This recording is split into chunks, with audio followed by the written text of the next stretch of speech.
Assalamualaikum warahmatullahi wabarakatuh. Kepada mahasiswa-mahasiswi Fakultas Kedokteran Universitas Muhammadiyah Semarang. Perkenalkan, saya Dr. Gali, trainer Fakultas Kedokteran Universitas Muhammadiyah Semarang.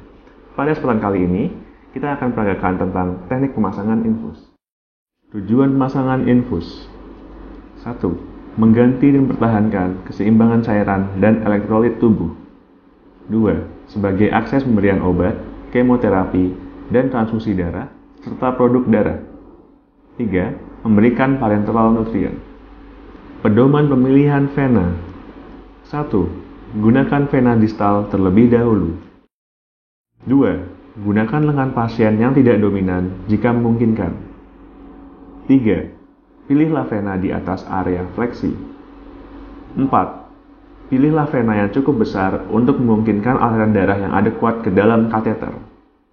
5. Palpasi vena untuk menentukan kondisinya. Selalu pilih vena yang lunak dan penuh. 6. Pastikan lokasi yang dipilih tidak mengganggu aktivitas pasien. 7. Pilih lokasi yang tidak mengaruhi pembedahan atau prosedur yang direncanakan. Hindari tipe-tipe vena yang 1. Vena yang telah digunakan sebelumnya. 2. Vena yang telah mengalami infiltrasi atau flebitis. 3. Vena yang keras dan sklerotik. 4. Vena kaki, karena sirkulasi lambat dan komplikasi sering terjadi. 5. Ekstremitas yang lumpuh setelah serangan stroke. 6. Vena yang dekat area terinfeksi. 7. Vena yang digunakan untuk pengambilan sampel darah laboratorium. Peralatan yang dibutuhkan: 1. Infus set, makro atau mikro. Kateter infus, cairan infus, alkohol swab, balutan infus atau plester, alas, tali pembendung atau torniquet, bengkok atau tempat sampah, alat pelindung diri, tiang infus. Jenis cairan dibagi menjadi cairan resusitasi dan cairan rumatan. Cairan resusitasi dibagi lagi menjadi kristaloid dan koloid, digunakan untuk mengganti kehilangan akut. Kemudian, cairan rumatan terdiri dari cairan elektrolit dan nutrisi, digunakan untuk memelihara keseimbangan. Ukuran kateter dan kegunaannya. Untuk nomor 16 digunakan untuk bedah mayor atau trauma. Nomor 18 untuk transfusi. Nomor 20 kebanyakan untuk pasien dewasa. Nomor 22 untuk kebanyakan pasien, terutama anak-anak dan orang tua.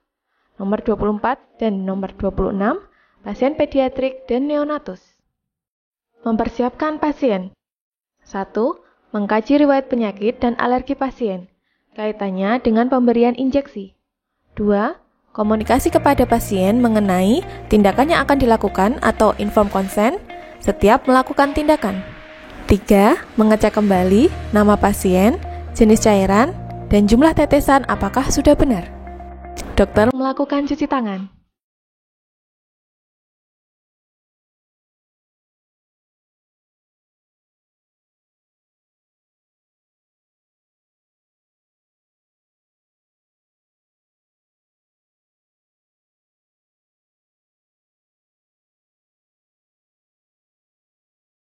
Pemasangan infus. Petugas memakai alat pelindung diri.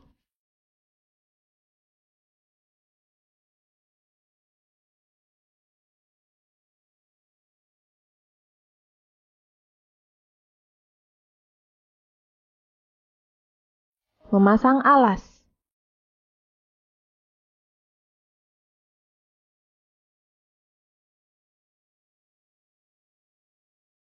Buka kemasan infus set atau blood set. Tutup roller clamp pada selang infus. Jaga sterilitas ujung spek infus. Cara membuka penutup botol untuk widah atau tutup karet. Buka ring penutup botol dengan teknik aseptik atau antiseptik. Perhatikan arah menarik penutup botol. Penusukan spike. Buka penutup spike. 2. Pegang leher botol dan tusukkan spike infus. Penusukan harus lurus searah posisi botol dengan menerapkan teknik aseptik. Posisi botol 45 derajat. Pasang pada tiang infus. Cara mengisi air chamber. Tekan chamber pada infus set agar air turun ke chamber. Isi air sampai cairan terisi setengah atau garis batas pada chamber.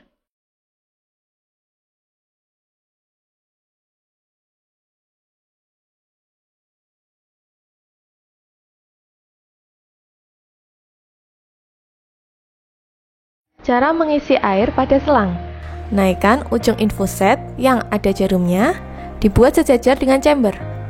Buka roller clamp perlahan sampai cairan memenuhi selang.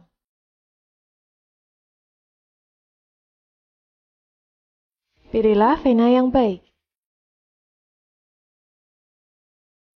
Pasang tourniquet 4-6 inci di atas tempat penusukan.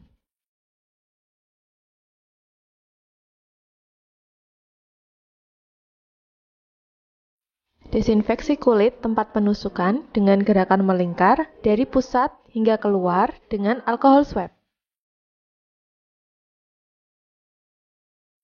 Pegang tangan atau pergelangan tangan pasien dengan tangan kiri, sambil fiksasi vena.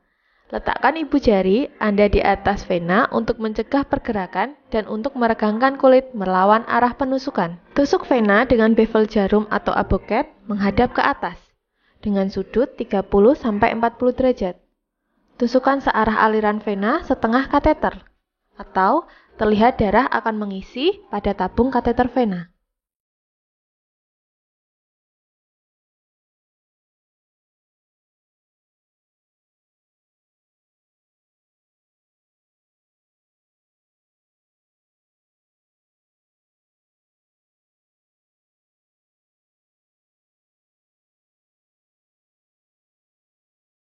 Tangan kanan menahan atau memegang jarum infus, tangan kiri mendorong kateter sampai kateter masuk semua.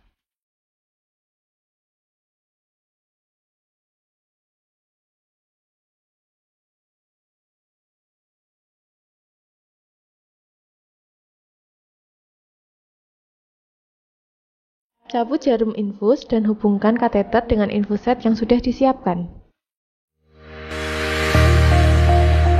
Lepaskan tourniquet.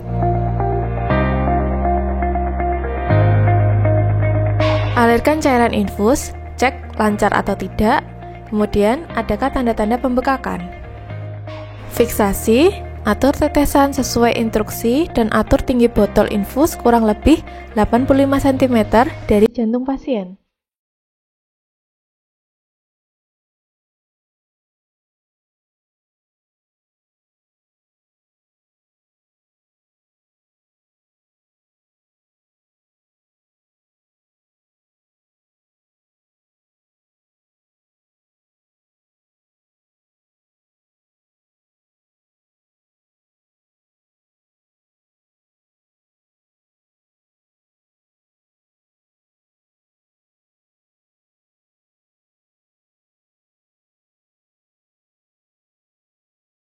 Beri label yang berisi nama dan tanggal pemasangan infus, kemudian rapikan alat.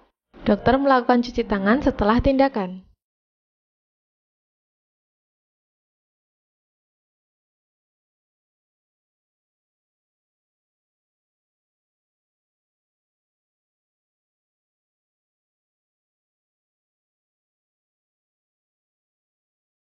Tetesan infus diatur dengan menggunakan regulator yang terpasang pada infus set.